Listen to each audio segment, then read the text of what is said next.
America के Washington में quad देशों के विदेश मंत्रियों की जो 10वीं बैठक है वो पूरी हो चुकी है। बैठक के बाद क्वाड के जो चारों सदस्य देश हैं, अमेरिका, भारत, ऑस्ट्रेलिया और जापान, उनकी तरफ से एक साझा बयान जारी किया गया है। इस बयान में कई अहम बातें हैं। साउथ चाइना सी में जिस तरीके से चीन की तरफ से हरकत की जा रही है, बिना चीन का नाम लिए उसकी निंदा की गई है। हिंद प्रशांत क्षेत्र के समुद्री रास्तों की सामूहिक सुरक्षा के साथ साथ क्वाड सदस्य देशों के बीच आर्थिक सहयोग बढ़ाने पर भी जोर दिया गया है। एक बहुत ही अहम बात यह है कि इसमें पहलगाम आतंकी हमले की कड़ी निंदा की गई है। क्वाड बैठक से निकले नतीजों पर हमारे साथ बात करने के लिए अमेरिकी विदेश मंत्रालय की प्रवक्ता मार्गरेट मैकलेod जुड़ रही हैं लंदन से। मार्गरेट, आपका स्वागत है एनडीटीवी इंडिया पर। आपका बहुत धन्यवाद जी। मैं पहला सवाल आपसे तो यही करूंगा कि क्वाड का जिस तरीके से साझा बयान सामने आया है, उसमें सीमा पार आतंकवाद और पहलगाम आतंकी हमले पर उसकी निंदा की गई है और ये भी कहा गया है कि जो परपेट्रेटर्स हैं उनको सज़ा देने के लिए जो यूएन के सदस्य देश हैं वो मिलकर काम करें। जो एक स्टैंड आया है क्वाड का, उससे तो ये भी लगता है कि अमेरिका जो है वो भारत के खिलाफ पाकिस्तान से जो प्रायोजित आतंकवाद है उसके पूरी तरह खिलाफ है और दोषियों को सज़ा देने के लिए हर संभव जो है अमेरिका भारत की मदद करेगा। क्या ये सही अर्थ लगा रहा हूं मैं? जैसे क्वाड सम्मेलन के साझा बयान में आपने पढ़ लिया, हम आतंकवादी की कड़ी निंदा करती है और अमेरिकी सरकार इस बयान से पहले ही कहा कि हम समझते हैं कि वो लोग जो पहलगाम के हमला की जिम्मेदार है वो न्याय का सामना करना चाहते हैं और अमेरिका भारतीय सरकार की जांच पड़ताल के लिए सहायता करेंगे। एक तो ये भी सवाल उठा कि क्वाड का जो स्टेटमेंट है वो पहले आ जाना चाहिए था, क्योंकि बहुत ही एक बुरा आतंकी हमला था। बहुत ही नृशंस तरीके से भारतीयों की हत्या की गई।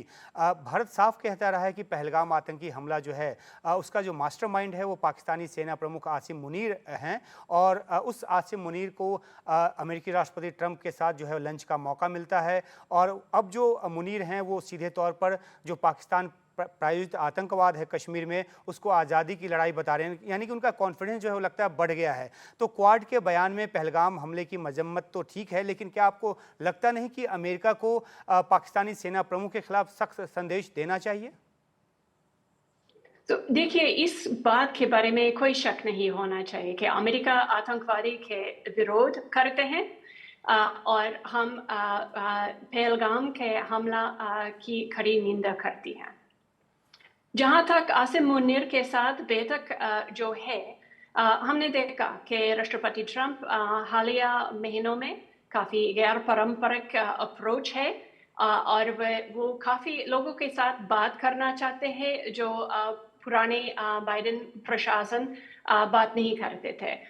इसका मतलब ये नहीं है कि अमेरिका भारत के साथ बुरी संबंध है या बात यह है कि कोई दो देश एक ही तराजू पर तुलते हैं। हम अमेरिका भारत के साथ एक संबंध है और पाकिस्तान के साथ एक अलग संबंध है।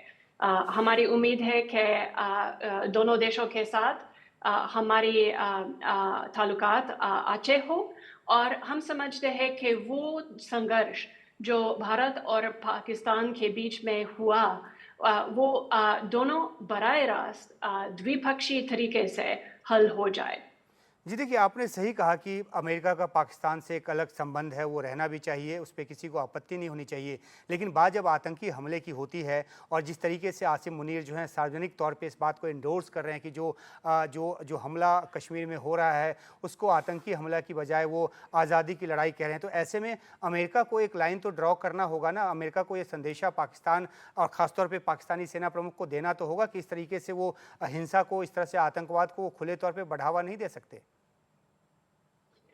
हमारी निजी कूटनीतिक बातों के बारे में बात नहीं करूंगी, लेकिन आप ने देखा कि इस क्वाड मिनिस्टरियल स्टेटमेंट में, इस बयान में हमने कहा कि हमारे दूसरे क्वाड सदस्यों के साथ कि हर एक देश अपने संयुक्त राष्ट्र के सुरक्षा काउंसिल के प्रस्ताव के मुताबिक आतंकवादी के खिलाफ लड़ना चाहिए।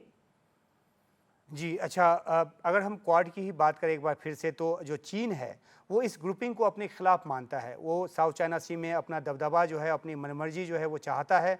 ज़ाहिर है कि ये क्वाड के सदस्य देशों के साथ-साथ दुनिया के तमाम ऐसे देश के हित के खिलाफ है, जो इस हिंद प्रशांत क्षेत्र से आवागमन करते हैं, जहाज़ जिनके आते-जाते हैं। दूसरी तरफ हमने ये भी देखा है कि ट्रेड और टैरिफ की जो तनातनी है अमेरिका और चीन के बीच, उसके बीच जो है वो जो अमेरिका है, वो एक आर्थिक सहयोग के लिए बाट जोड़ रहा है चीन के साथ, एक ज़्यादा नज़दीकी एक आर्थिक जो सहयोग है वो चाह रहा है। तो इस विरोधाभास को आप कैसे देखती हैं? पहले मैं ये कहना चाहती हूँ कि क्वाड के सदस्य का एक साझा दृष्टिकोण है कि हम एक मुक्त और स्वतंत्र क्षेत्र चाहिए, और वो हमारे लिए, हमारे पड़ोसियों के लिए प्रदान करेंगे। और जब हम देखते हैं कि कोई एक देश समुद्री आते जाते की आज़ादी के खिलाफ कार्रवाई कर रहे हैं, जब वो कोई सैन्य तरीके से द्वीप इस्तेमाल कर रहे हैं, या आक्रामक नौसेना या कोस्ट गार्ड के इस्तेमाल करें, उसके खिलाफ हमारी आवाज़ उठाएंगे। जी, आपने बिल्कुल। ज़रा टैरिफ के बारे में भी पूछा। मैं हमारे राष्ट्रपति ट्रंप के आपने फैसला करने से पहले मैं खुद उनके फैसला नहीं करूँगी। लेकिन अगर हम इतिहास देखें, आप देख सकते हैं कि राष्ट्रपति ट्रंप अमेरिकी राष्ट्रीय हित, राष्ट्रीय सुरक्षा के लिए टैरिफ लगाया, खास करके नशीली दवा की आपूर्ति रोकने जी। के लिए, कुछ हिंसक ग्रुपों के खतरा या जोखिम बंद करने के लिए इस्तेमाल किया। मेरा ख्याल में वो काफ़ी बड़ी पैमाने पर हमारे राष्ट्रीय सुरक्षा के बारे में सोचते हैं। जी, बिल्कुल, आपने। और जी। जी, जी। एक खास पॉइंट है जो हाल हाल की साझा बयान में हमने देखा। स्क्वाड के सदस्य समझते हैं कि सप्लाई चेन्स यानी आपूर्ति श्रृंखला में विविधीकरण की ज़रूरत है। जैसे हमने कोविड महामारी में देखा कि अगर अगर हम कोई एक देश पर इंहिसार करें, वो तो एक किस्म का जोखिम बनते हैं। हम समझते हैं कि क्रिटिकल मिनरल्स यानी विशिष्ट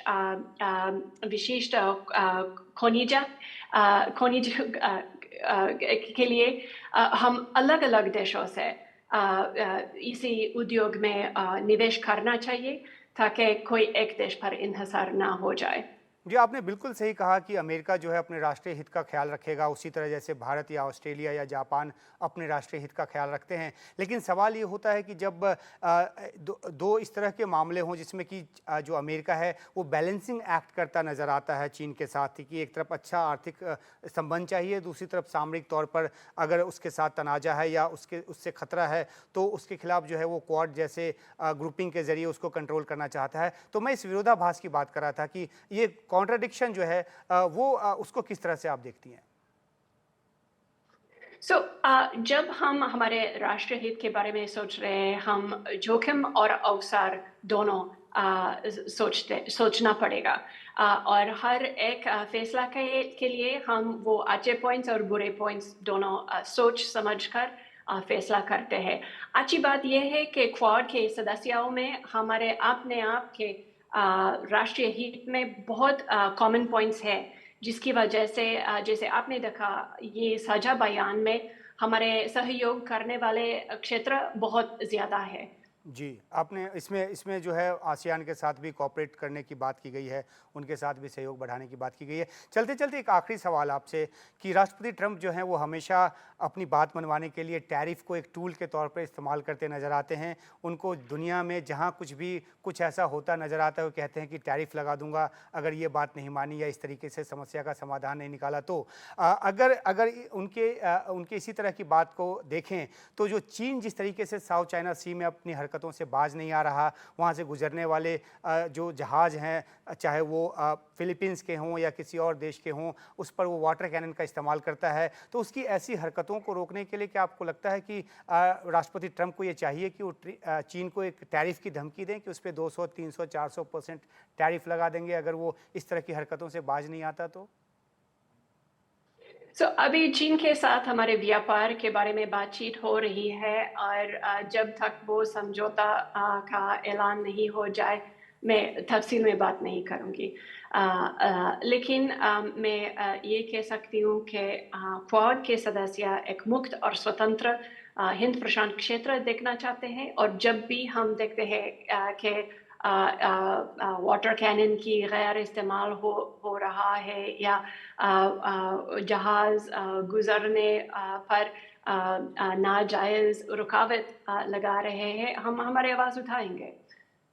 जी। और ना सिर्फ अगर मैं ज़रा ठोस कार्रवाई के बारे में भी बात करूँ, तो हाल में ही अमेरिका एक एट सी ऑब्जर्वर मिशन की मेज़बानी की, जिसमें दूसरे क्वाड सदस्य हमारे कोस्ट गार्ड वेसल पर शिरकत कर सकते थे।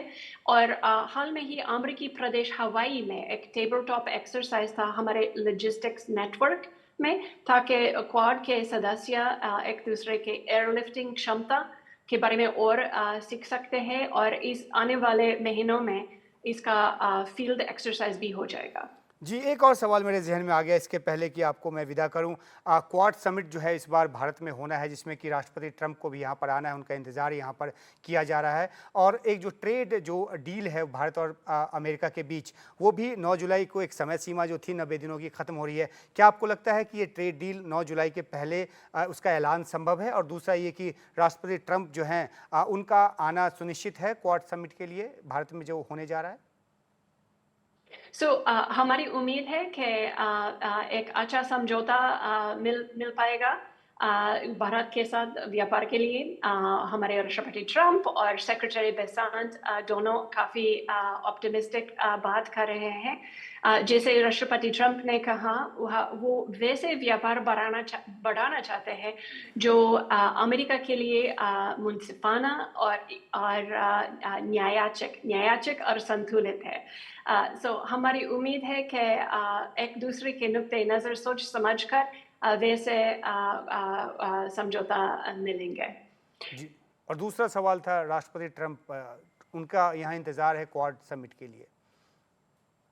जी, राष्ट्रपति ट्रंप के स्केड्यूल व्हाइट हाउस की जिम्मेदारी है, लेकिन अभी तक और तारीख अभी तक फैसला नहीं हुआ। लेकिन इन लेकिन अभी प्रिंसिपल वो तक की आएंगे। बातों के बारे में हमारी अपेक्षा वो है कि भारत में एक अच्छा शिखर सम्मेलन होगा, जिसमें हमारी शिरकत होगी।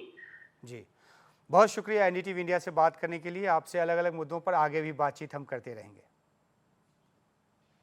आपका धन्यवाद। शुक्रिया। तो ये थी अमेरिकी विदेश हैव मंत्रालय अ की ग्रेट डे। प्रवक्ता जिन्होंने हमसे क्वाड जो विदेश मंत्रियों की बैठक हुई इसके मुद्दे पर बात की, और साथ ही साथ पाकिस्तान और चीन को लेकर अपने नज़रिए को भी हमारे सामने रखा। देखते रहिए एनडीटीवी इंडिया।